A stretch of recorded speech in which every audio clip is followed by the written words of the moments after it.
नमस्कार, हर हर महादेव, जय भोलेनाथ। आप सभी का स्वागत है आपके खुद के YouTube चैनल पर जिसका नाम है चाचा के फैक्ट्स। मेरा नाम नितिन है। मैं यहाँ से फैक्ट्स, ईश्वर से जुड़े चमत्कार, रोचक पौराणिक कथाएं और तीसरी शक्ति के प्रकोप के बारे में बात करता हूँ। अगर आपके पास भी कोई कहानी है, कोई ऐसा अनुभव जो आप हम तक लाना चाहते हैं तो प्लीज मुझे मैसेज करिए। Facebook, WhatsApp, Insta, comment section, कहीं भी जहां आपका मन करता है। जो आज मैं आपको कहानी सुनाने वाला हूं, इससे आपको एक बात क्लियर हो जाएगी कि कभी भी आप ना ईश्वर को ये नहीं कह सकते कि इन्होंने कभी हमारी जिंदगी में बदलाव किया ही नहीं, चमत्कार कभी हुआ ही नहीं। वो अलग बात है कि आप बहुत सारे छोटे बड़े चमत्कारों को अपनी काबिलियत समझ के ईश्वर को भूल जाते हो। मैं जिनकी कहानी सुनाने वाला हूं, ये दो किरदार हैं, मतलब दो व्यक्तियों की कहानी है। पहला वो जिसे मैं अभागा बोलूंगा, जो बाबा तक आया, बाबा को घर भी लाया, लेकिन उसके बाद भी बाबा के चमत्कार को समझ नहीं पाया। और दूसरा वो जो कि जाने अनजाने बाबा से ऐसे जुड़ गया कि आज जिसकी कहानी यहां चाचा के फैक्ट्स पर आ गई। अभी फिलहाल चैनल का इंट्रो, फिर उसके बाद कहानी शुरू करता हूं। कहीं मत जाइएगा, पूरी कहानी सुनिएगा। हर हर महादेव।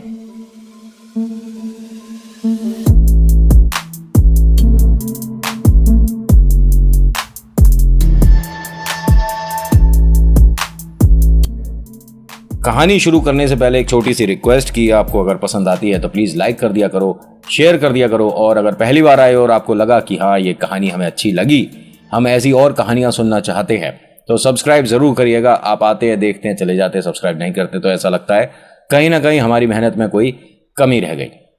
कहानी दो व्यक्तियों की है। पहला व्यक्ति मिलवाता हूं, नाम प्रदीप है इसका, जो बाबा शाम से किसी के कहने से जुड़ गया। अभी इसके मन में बहुत सारे सवाल है कि ये जो ईश्वर हैं, जो कि कान्हा का रूप हैं, जो कि बहुत जल्दी से पैसा बरसा देते हैं, ये कब शुरुआत करेंगे। मतलब इनके घर में उत्सुकता बहुत ज्यादा है पूरे परिवार को, और इनके जैसा ना बहुत सारे और भी लोग करते हैं, और हो सकता है कि कर रहे हों और मेरी वीडियो भी देख रहे हों। अगर आप ऐसा कर रहे हैं तो ये आपके लिए बहुत काम की वीडियो होने वाली है। ये जिस दिन से बाबा को घर में लाए हैं, खाटू श्याम बाबा को, उस दिन से ये बस चमत्कार की उम्मीद कर रहे हैं कि हमारे घर में बहुत सारा कहीं से पैसा आ जाए, बिना मेहनत करे बस काम बनते चले जाएं। घर में हारी बीमारी जो है, थोड़ी बहुत जो खांसी जुकाम बुखार लगा रहता है, ठीक है, वो कभी ना हो, समस्याएं सारी गायब हो जाएं, हमारा अपना मकान हो जाए, बाहर एक आलीशान गाड़ी खड़ी हो जाए, लेकिन करना कुछ नहीं पड़े। ये जो भाई साहब है, इनकी एक परचून की दुकान है। जिस दिन ये बाबा को घर लाए थे, उस दिन से इनके मन में ऐसी बहुत सारी बातें आई थी कि अब ग्राहकों की लाइन लग जाएगी, भीड़ बहुत सारी हो जाएगी, न जाने कहां कहां से कैसे कैसे पैसा बरसेगा। क्योंकि इनके मैंने किस्से कहानियां बहुत सुने हैं। बाबा शाम से भक्ति करने के लिए आपको पहली बात कि उन्हें घर में लाने की जरूरत नहीं है, ठीक है। दूसरी बात यह कि आप ये सोचते हो कि आप एक बार खाटू हो आए बिना मन से भी, तो अगले दिन से चमत्कार शुरू हो जाएगा। अरे मैं हर बार बोलता हूं कि ईश्वर के लिए आपको मंदिर या किसी भी धार्मिक स्थान पर अगर वक्त नहीं मिल रहा और आप घर से ही पूजा कर रहे हो तो भी चमत्कार संभव है। वो ऐसे स्थान है जहां पर आकर बड़े बड़े काम बन जाते हैं। मैं धार्मिक स्थलों के बारे में बात कर रहा हूं। केदारनाथ है, बद्रीनाथ है, या आप महाकालेश्वर जाते हो, कहीं भी जाते हो, ठीक है, समस्याएं धीरे धीरे कम होनी शुरू हो जाती है। लेकिन सबसे बड़ी चीज, आपके मन में ईश्वर के प्रति सद्भावना और भक्ति बहुत जरूरी है। दिखावा मत करो। दिखावा करने से कोई भी ऐसा ईश्वर नहीं है किसी भी धर्म में, कोई भी भगवान जो आपकी मनोकामना पूरी कर दे, जो आपके घर में सुख समृद्धि ले आए या खुशियां बरसा दे। ईश्वर को सिर्फ और सिर्फ भक्त के प्यार की जरूरत होती है, दिखावे की नहीं। ये पूरा परिवार दिखावे वाला है। मतलब इन्हें जय श्री श्याम बोलने में पहले संकोच होता था, शर्म आती थी, लेकिन जब से ये खाटू श्याम होकर आए हैं, वहां से एक फोटो लाए हैं, तब से इन्हें लग रहा है कि अगर हम जय श्री श्याम बोलते चले जाएंगे, काम बनते चले जाएंगे, पैसा बरसना शुरू हो जाएगा। भक्ति नहीं है, बाबा के प्रति 1% आस्था नहीं है। मैं आपको बताऊं कि क्यों लग रहा है मुझे कि आस्था नहीं है। जिस मंदिर में बाबा शाम की तस्वीर इन्होंने रखी है, वो बाहर रखी है।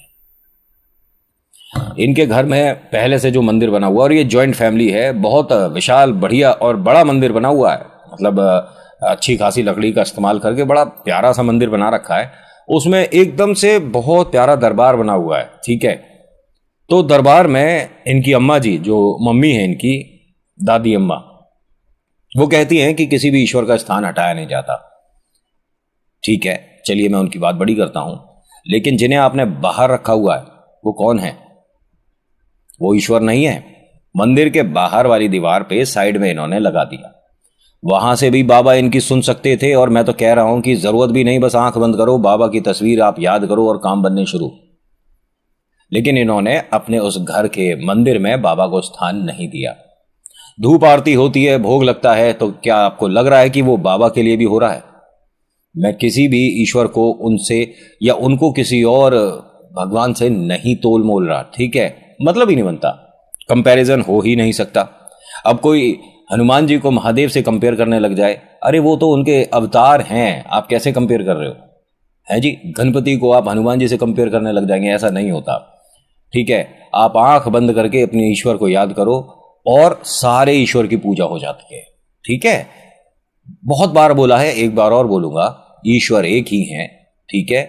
उनके रूप बहुत सारे हैं और वही हर धर्म में निभाए जाते हैं, हर धर्म में, ठीक है? ईश्वर एक ही हैं, महादेव हर धर्म में पूजा जाता है, हर धर्म का बोल रहा हूं, और मैं ये साबित करके दिखाऊंगा आपको अगली वीडियो में, बताऊंगा, कुछ प्रमाण बताऊंगा जिसकी वजह से गर्व होने लग जाएगा आपको अपने सनातनी होने पर। खैर, मैं अभी उस तरफ नहीं जा रहा, जो कहानी है जरा उसी पर स्टिक रहता हूं। बाबा के प्रति इनकी ऐसी इच्छा थी जो कि दिखावा था। जब उसने कोई काम नहीं किया तो इन्होंने सोचा कि फिर इन्हें यहां से हटा ही देते हैं, कहीं और रख देते हैं घर में। और दोबारा बस जा रही थी खाटू श्याम, इन लोगों ने मना कर दिया। 1 महीने के अंदर इनके मन से बाबा की भक्ति गायब हो गई। 1 महीना। माता पिता ने भी कहा, जो दादी अम्मा है वगैरह, कि भाई तुम्हारा ही मन भटका था, हमारे तो देखो कभी भी इधर उधर कभी मन भटकता ही नहीं है। तुम खाटू श्याम गए थे, हमने मना नहीं करा, ठीक है, जाओ, ईश्वर का कोई स्थान है, धार्मिक स्थल है, आपकी मान्यता है, जाओ, कोई दिक्कत नहीं है। लेकिन आप उन्हें घर में लाते हो और घर में आने के बाद भी उन्होंने कोई चमत्कार ही नहीं करा। आप ईश्वर को घर में लाए हो, थोड़ा सा तो आपको संयम रखना चाहिए था, ठीक है? लेकिन कोई बात नहीं, चलो ठीक है, सबकी अपनी अपनी मान्यता है। मैंने ऐसे ऐसे चमत्कार देखे हैं कि जो आप खाटू श्याम गए हैं ना, दरबार से बाहर आने से पहले चमत्कार देखे हैं, मैंने अपनी आंखों से देखे हैं होते हुए, समझ रहे हो? तो ये भाई साहब आप वीडियो जरूर देखिएगा, क्योंकि आपने और जिनकी अभी दूसरी कहानी मैं शुरू करने वाला हूं साथ में ही, जिनके व्यक्ति के बारे में बताने वाला हूं, इन दोनों की कहानी, बाबा तो एक ही थे ना, तो ये हुआ क्या? अभी सुनिए, ध्यान से सुनिए। अब होता क्या है कि दिवाली आ रही है, ठीक है, 3 दिन बाद दिवाली है, तो घर में साफ सफाई शुरू हो जाती है। तो रंग रोगन जब हो रहा था तो इनके मंदिर का भी नंबर आया। सभी ईश्वर बाहर आए, मंदिर को अच्छे से इन्होंने साफ सफाई कराई, उसमें कुछ लाइट्स वगैरह लगाई, बहुत प्यारा सुंदर बनाया। सभी ईश्वर को स्थान दोबारा दिया गया। रंग रोगन उस कमरे में हो रहा है तो खाटू श्याम बाबा की जो ये तस्वीर लगा रखी है दीवार पर, ये अड़चन है। ये जो पेंट कर रहा है दीवार, ये मूर्ख क्या कहता है कि यहां से हटा दो अगर किसी काम की नहीं है। ये वो शब्द हैं जो कि इन्होंने सुने हैं, और मैंने जब इनकी ऑडियो सुनी थी तो इन्हें एक बार मैंने डांट भी लगा दी थी कि आप बाबा के लिए जो बोल रहे हो, इन शब्दों को थोड़ा सा सोच के बोलना। कह रहा, नितिन भाई, जो जो मेरी गलतियां हैं मैं आपको हर एक गलती बताना चाहता हूं और आपसे चाहता हूं कि अपनी वीडियो में उन्हीं शब्दों का इस्तेमाल करिएगा। तो इसीलिए ये मेरे शब्द नहीं है, ये जो इन भाई साहब के घर में हो रहा है ये वो शब्द हैं। उस मूर्ख ने कहा अगर इसकी कोई जरूरत नहीं है तो इसे यहां से हटा दो, जबरदस्ती की जगह घेर रही है। इन लोगों ने बाबा की उस तस्वीर को उठाकर घर के बाहर फेंक दिया। इसे दुनिया का सबसे बड़ा मैं मूर्ख कहूंगा। भाई साहब, आपने शायद सुना होगा कि अगर कोई मूर्ति खंडित है तो उसके लिए एक तरीका होता है, घर से बाहर इस तरह से नहीं फेंका जाता जैसे आपने। इनके बाहर, मतलब घर बड़ा आलीशान है, ठीक है, बहुत बेहतरीन घर है, बहुत ही सुंदर, और जिसे कहते हैं पैसे वालों का घर। तो बाहर गार्डन भी बहुत अच्छा बना रखा है, गमले वगैरह लग रहे हैं। तो जब इन्होंने बाहर इस तरह से तस्वीर फेंकी तो किसी गमले से टकराकर उसका जो कांच था वो चकनाचूर हो गया और वो वहीं गिर गई फोटो। इत्तेफाकन सामने से एक सब्जी वाले भाई साहब जा रहे थे। ये पॉश कॉलोनी में सिर्फ इसी को परमिशन है सब्जियां बेचने की, ये मान लीजिए। ये काफी टाइम से यहां आ रहे हैं और सब्जी का जो ये ठेला है, अच्छी सब्जियां रखते हैं और ताजी रखते हैं, पैसे एकदम कमाल के रखते हैं, वाजिब पैसे है, ऐसा नहीं कि कोई गड़बड़ या कोई बेईमानी। इन्होंने जब देखा, ये 2 घर पीछे थे, इनकी जो सब्जी की ठेली है 2 घर पीछे थी, इन्होंने देखा कि कोई आकर बाहर कुछ फेंक के गया और वो टूट टाट गया है। तो जब ये उनके घर तक आए, इन्होंने देखे बाबा श्याम की तस्वीर। इन्हें नहीं पता ये कौन है। इन्होंने उठाई और इस घर की घंटी बजाई। ये भाई सब बाहर आते हैं और कहते हैं कि हाँ बताओ। नहीं नहीं, सब्जी नहीं चाहिए, हमारी बाजार से आ जाएगी, कोई बात नहीं, आप जाओ। कह रहे नहीं नहीं भाई साहब, मैं ये कह रहा था ये आपके काम की नहीं है क्या? अरे ये किसी काम की नहीं है, ले जा। मैं यही पूछ रहा था, अगर आपके काम की नहीं है, बड़ी सुंदर बड़ी प्यारी सी तस्वीर है, इतनी बड़ी, और मैं अपने मंदिर में इन्हें रखूंगा, क्या क्या कहते हो आप, मैं ले जाऊं? अरे ले जा, एक काम कर, इसका शीशा वीशा टूट गया, ले 50-100 रुपए, इसमें शीशा भी लगवा लियो। अरे नहीं नहीं, इतना तो हम कमाते हैं कि हम इन्हें अच्छे से साफ सफाई करके इतना शीशा वीशा मैं मंडवा लूंगा, आप कोई परेशानी ना लो। ये जो मूर्ख है, इसको एक आखिरी मौका मिला था बाबा से क्षमा मांगकर वापस घर में स्थान देने का, लेकिन इसने उसको दे दी, मुफ्त में दे दी। पैसे देना चाह रहा था लेकिन उसने लिया नहीं। ये सब्जी वाला पहुंचता है अब घर। यहां से कहानी बदल रही है। ये जो सब्जी वाले हैं, इनका नाम प्रतीक है, और इनका नाम बिल्कुल मैंने वही रखा है, पहले वाले का बदल दिया है क्योंकि वो शर्मिंदा है थोड़ा, लेकिन ये गर्व में है, इसलिए अपना नाम चाहते हैं कि बदला ना जाए। प्रतीक जी अपने घर आते हैं, इनकी धर्मपत्नी है, और इन्हें 9 साल हो गए हैं लोगों के ताने सुनते हुए। ताने समझ गए ना किस वजह से? शादी को 9 साल हो गए, लेकिन अभी कोई खुशखबरी नहीं है, इसलिए अड़ोसी पड़ोसी रिश्तेदारी में दूर दूर के, जिनसे कोई मतलब भी नहीं है, वो भी ताने कसकर चले जाते हैं। एक इन्हें बहुत ही यूनिक नाम मिला हुआ है, बांझ। पूरे मोहल्ले में किसी भी तीज त्योहार में इन्हें बुलाया नहीं जाता। ये जैसे ही बाबा को देखती हैं, उसके बाद तुरंत कहती हैं कि कितनी प्यारी तस्वीर है, ये कितने की मिली है तुम्हें, और ये कहाँ है? मैं अभी दिवाली का सामान लेने गई थी जिस दुकान पर, वहां मैंने बहुत अच्छी अच्छी तस्वीरें देखी, लेकिन वहां मुझे ये नहीं दिखी, ये कहाँ से मिली? तो उसने कहा कि ऐसे ऐसे मैं वहां से आ रहा था, उन्होंने इन्हें घर से बाहर फेंका और मैं उठा लाया। घर से बाहर इतनी प्यारी तस्वीर को, उनका दिमाग तो ठीक है ना? अब क्या करें, किसी किसी की श्रद्धा होती है, किसी की नहीं है। ये कौन से भगवान है? ये जिनकी पूजा कर रहे हैं 3 महीने, इन्हें पता ही नहीं था नाम क्या है। पहले महीने, ध्यान से सुनिएगा, दिवाली हो चुकी है, इनकी भी सब्जी की जो दुकानदारी होती है वैसी हुई है, ऐसा नहीं कि पहले दिन चमत्कार हो गया। लेकिन हाँ, ये महीना खत्म होने से पहले एक इतनी बड़ी खुशखबरी मिल गई जिसको अभी तक ये समझ ही नहीं पाए कि बाबा ने चमत्कार करना शुरू कर दिया है। जो बहन जी है, इनकी तबीयत खराब होती है, भाई साहब फटाफट लेकर जाते हैं हॉस्पिटल, और चेकअप होता है तो पता चलता है कि ये गर्भवती हैं। पहली खुशखबरी। ये बहुत समय से चक्कर लगा रहे थे, एक दुकान लेना चाहते हैं किराए पर, ठीक है, व्यवस्था ठीक नहीं हो पा रही थी, कभी पैसे जोड़ते हैं, जाते हैं किराए के लिए बात करते हैं, जो दुकान मालिक है वो पैसे ऐसे बताता है कि फिर क्षमता से बाहर हो जाता है।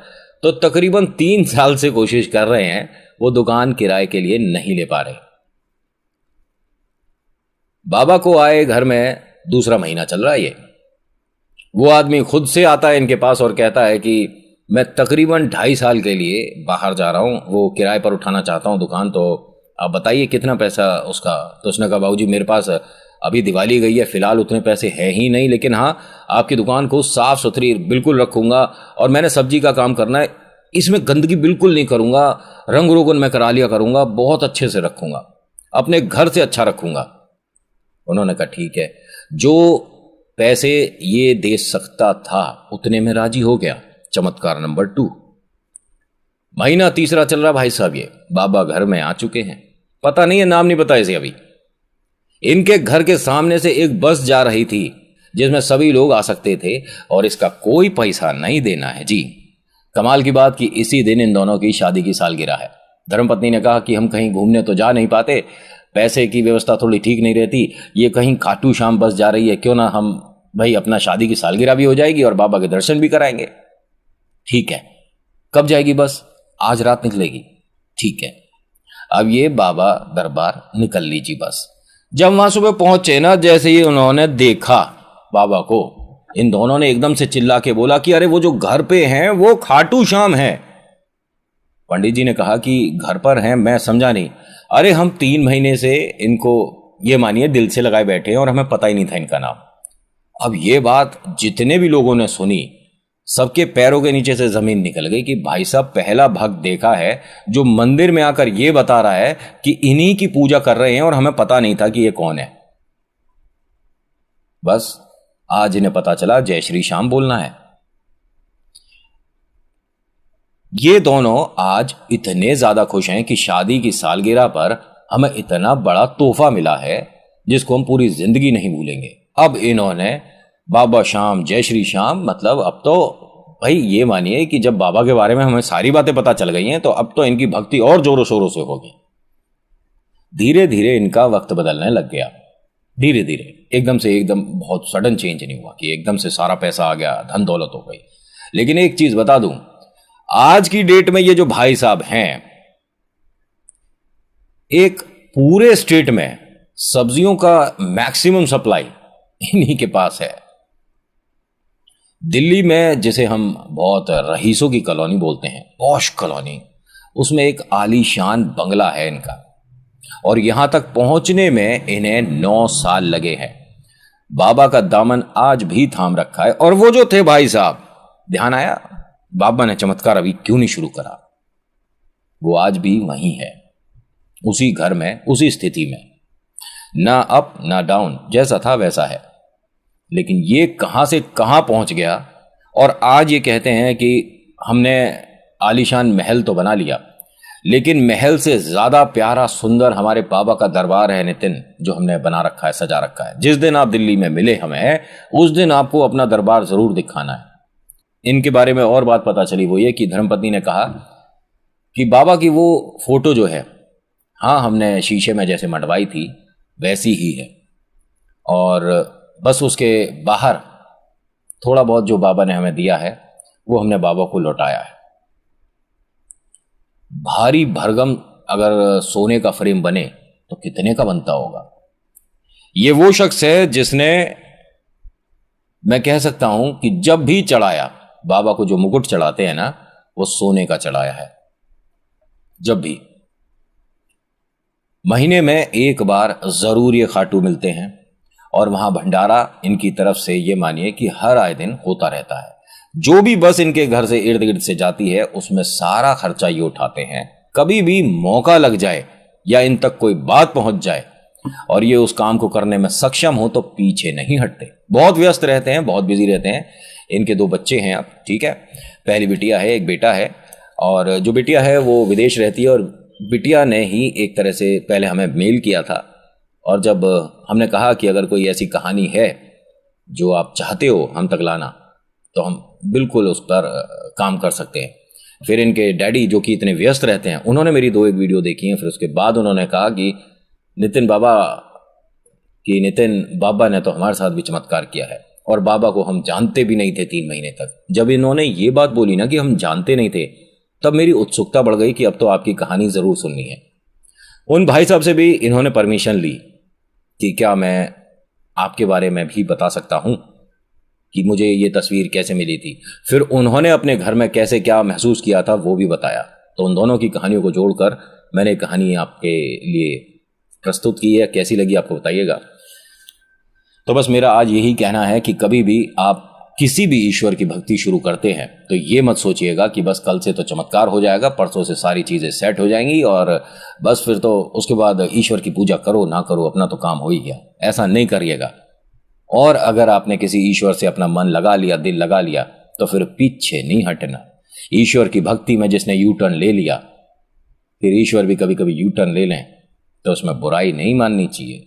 और अगर मैंने पहले भी बोला है कि आप ईश्वर बदलते रहते हैं तो मन तो एक जगह स्थिर करना जरूरी है। So thank you so much for watching. मेरा नाम नितिन है। मुलाकात करूंगा आपसे एक अगली वीडियो में। हर हर महादेव, जय भोलेनाथ, धन्यवाद।